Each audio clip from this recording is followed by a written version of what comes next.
یہ کمشنر راولپنڈی کے ریزائن کی جو آفر ہے بہت خوفناک ہے، اور ظاہر ہے کہ یہ فل انویسٹیگیشن مانگ رہی ہے بات۔ وہ کہہ رہے ہیں کہ میں نے دھاندلی کرائی ہے، تو پھر وہ دھاندلی انہوں نے کس کے کہنے پہ کرائی ہے یہ بھی انہیں بتانا پڑے گا، اور کیوں کرائی ہے یہ چیزیں۔ اب وہ چونکہ خود کو سپورٹ کر رہے ہیں کہ میرے ضمیر پہ بوجھ ہے اور میں خودکشی نہیں کرنا چاہ رہا تھا، میں نے 50-50 ہزار کی لیڈ دی ہے ہارنے والے امیدواروں کو، تو یہ چیزیں اب بتانا پڑے گا کہ آروز پھر کمشنر کے چونکہ انڈر تھے، پھر تو سارے ملک میں الیکشن کے اوپر ایک کوشچن اٹھ گیا ہے، اور اب دیکھا جائے گا کہ یہ بتائیں گے، نام لیں گے کن افسروں کے کہنے پہ اور کن افسروں نے ان کے انفلوئنس میں آ کے رزلٹ بدلے ہیں۔ یہ بات اب ساری ثابت کرنی پڑے گی۔ ان کا الزام کیا ہے، پی ٹی آئی کے اس الزام کو تقویت پہنچ رہی ہے کہ پنڈی میں ان کے کینڈیڈیٹ جیت گئے تھے اور ان کو ہرایا گیا، تو اب جیتنے اور ہارنے والے سب پھنس گئے ہیں، نوٹیفکیشن بھی ہو چکے ہوئے ہیں، اور پرسوں سپریم کورٹ میں الیکشن کالعدم قرار دینے کی ایک درخواست ریٹائرڈ بریگیڈیئر کی آلریڈی لگی ہوئی ہے۔ اور اب یہ جو 2 دن ہے اس کے اندر کیا انتظامی ادارے کام کریں گے، چیف سیکرٹری پنجاب کیا کہیں گے، وزیر اعلیٰ پنجاب کیا کہتے ہیں اس کے اوپر،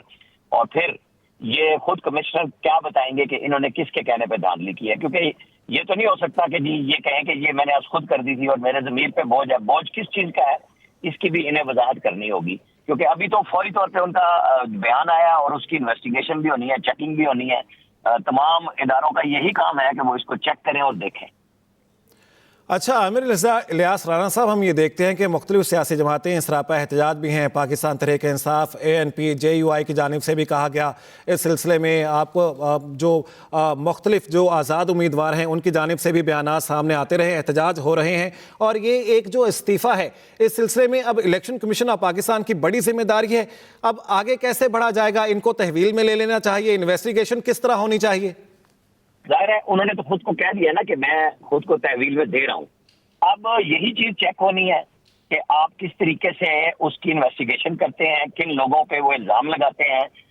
ثبوت دیتے ہیں کہ ان کے کہنے پہ انہوں نے کچھ ایسا کام کیا ہے جس سے الیکشن میں دھاندلی ممکن ہوئی، اور میکینزم کو کیسے چینج کیا ہے۔ یہ اب ساری چیزیں انویسٹیگیشن مانگ رہی ہیں، انہیں بتانا پڑے گا کہ کس طریقے سے کام کو کرنا ہے، آگے لے کے جانا ہے، کیونکہ سب لوگ اب ظاہر ہے کہ الیکشن کے اوپر ایک بڑا کوشچن مارک آ گیا ہے۔ چیف الیکشن کمشنر اور الیکشن کمیشن خود سب لوگوں کو اب اس کے اوپر انکوائری کرنی ہوگی، تمام عدالتوں کے اوپر آئے گا کہ ہائی کورٹس موجود ہیں، لاہور ہائی کورٹ موجود ہے کیونکہ راولپنڈی بینچ موجود ہے یہاں پہ، یہ چیزیں اب چیک کرنی ہے، اور یہ فل انویسٹیگیشن مانگ رہی ہے، کیونکہ ابھی کمشنر نے چونکہ پریس کانفرنس کر دی ہے، ان کے شاید کوئی عزیز بھی کچھ اطلاعات تھی کہ وہ الیکشن وزیر آباد یا کہیں سے لڑ بھی رہے تھے، کہ ان کا کوئی معاملہ ہے یا کیا ہے۔ یہ چیزیں فل ہوں گی کہ کیا ان کی کوئی چیز پوری نہیں ہوئی خواہش کے مطابق، یا یہ کسی ایسے واقعی پریشر میں تھے جس کی بنیاد پہ یہ کہہ رہے ہیں، کیونکہ چھوٹی بات نہیں ہوتی کہ ایک انتظامی افسر ہے اور کمشنر راولپنڈی ہے اور وہ خود کو کہتا ہے کہ میں پولیس کے سپورٹ کرنے کے لیے تیار ہوں اور مجھے تحویل میں لے لیا جائے اور میرے خلاف انویسٹیگیشن کی جائے۔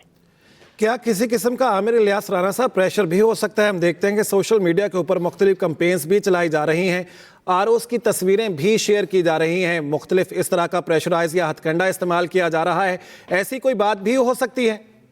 دیکھیں اب یہ انویسٹیگیشن ہی ثابت کرے گی کہ جی کہاں پہ بات پہنچی ہے، کس نے پریشر ڈالا ہے، کیونکہ پی ٹی آئی تو کہہ رہی ہے کہ ہمارا الیکشن چرایا گیا ہے اور ہماری سیٹیں ہمیں واپس کریں۔ اب کتنے اور ضمیر کے نام پہ باہر آتے ہیں یا یہ سچ بول رہے ہیں؟ ظاہر ہے ان کو ضرورت نہیں ہے کہ ایک افسر جو بڑی مشکل سے کیریئر بناتا ہے، CSS کرتا ہے، اور پھر وہ پاکستان ایڈمنسٹریٹو سروس میں ہے، انہوں نے راولپنڈی میں بڑا عرصے سے سرو کیا ہوا ہے، اور وہ اب آ کے یہ کہہ رہے ہیں۔ اب پتہ چلے گا کہ کون کون اس پریشر میں تھا کہ کس طریقے سے الیکشن کے رزلٹ واقعی مینوپولیٹ کیے گئے ہیں اور وہ بدلے گئے ہیں۔ چونکہ اب یہ انویسٹیگیشن ہونی ہے تو سب چیزیں باہر آئیں گی، اب چیز چھپ نہیں سکتی، رک نہیں سکتی، کیونکہ پہلے تو یہ تھا نا کہ جی جو الیکشن ٹریبونلز ہیں ان میں جا کے آپ ثابت کیجئے، کیونکہ گزٹ نوٹیفیکیشن ہو چکے ہیں، لیکن یہ جو دھاندلی کا کہہ رہے ہیں اس کو بہرحال چیک کیا جائے گا کہ کس طریقے سے اس کو قابو کیا جا سکتا ہے۔ اور اس تمام تر صورتحال کے اوپر الیکشن کمیشن آف پاکستان کی فوری طور پر کیا ذمہ داری بنتی ہے؟ دیکھیں ان کا بھی یہی بنیادی کام تو انویسٹیگیشن کا ہے نا، کہ ان سے یہی پوچھا جائے گا کہ آپ نے کس کے کہنے پہ کیا، کیونکہ الیکشن کمیشن تو RO مقرر کر کے بنیادی طور پہ اس کے بعد فارغ ہو جاتا ہے، کیونکہ ریٹرننگ افسروں نے کام لینا تھا پریزائڈنگ افسروں سے، پریزائڈنگ افسر نے